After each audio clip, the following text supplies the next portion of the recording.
എന്നിട്ട് ആ ദിവസം കല്യാണത്തിനിടാനുള്ള ഡ്രസ്സ് അന്ന് രാവിലെ തേച്ച് റെഡിയാക്കി, ഇതാണ് ചെക്കനിടാനുള്ള ഡ്രസ്സ് എന്ന് പറഞ്ഞ് ഞാൻ തന്നെയാണ് കൊടുത്തു വിട്ടത്. അതാണ് ആദ്യത്തെ ഓർമ്മ.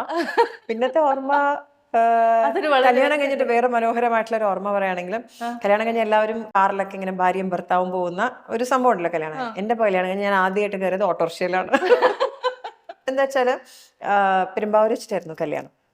അപ്പൊ ഞങ്ങളുടെ കല്യാണം നടക്കുന്ന ആ സ്ഥലത്ത് വണ്ടികൾ വന്നിങ്ങനെ ജാമായി, കല്യാണം കഴിഞ്ഞ ആ സമയത്ത്. അപ്പൊ പെട്ടെന്ന് ഇവരുടെ വീട്ടിലുള്ളവർക്ക്, നാസിക്കിലുള്ളവർക്കൊക്കെ മാനന്തവാടിയാണ് തറവാട്, മാനന്തവാടിയിലേക്ക് പോകണം. അപ്പൊ ഇവരെല്ലാവരും അവിടെ നിന്ന് പോവാനായിട്ട് ഇറങ്ങി. കല്യാണം കഴിഞ്ഞ് ഉച്ചയാവുമല്ലോ, ഊണെല്ലാം കഴിഞ്ഞ് ഡ്രസ്സെല്ലാം മാറി അവർ പോണേടത്ത് നമ്മൾ പോയി ബൈ ബൈ പറഞ്ഞ് നമ്മൾ പിറ്റേ ദിവസമാണ് പോകുന്നത്.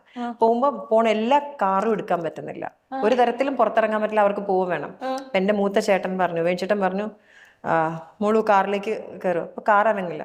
ഒരു ഓട്ടോറിക്ഷ നിർത്തി ഫുൾ മാലയൊക്കെ ഇട്ട് ആൾക്കാർ മുഴുവൻ നോക്കുന്നു. അങ്ങനെ ആദ്യത്തെ യാത്ര ഓട്ടോറിക്ഷയിൽ.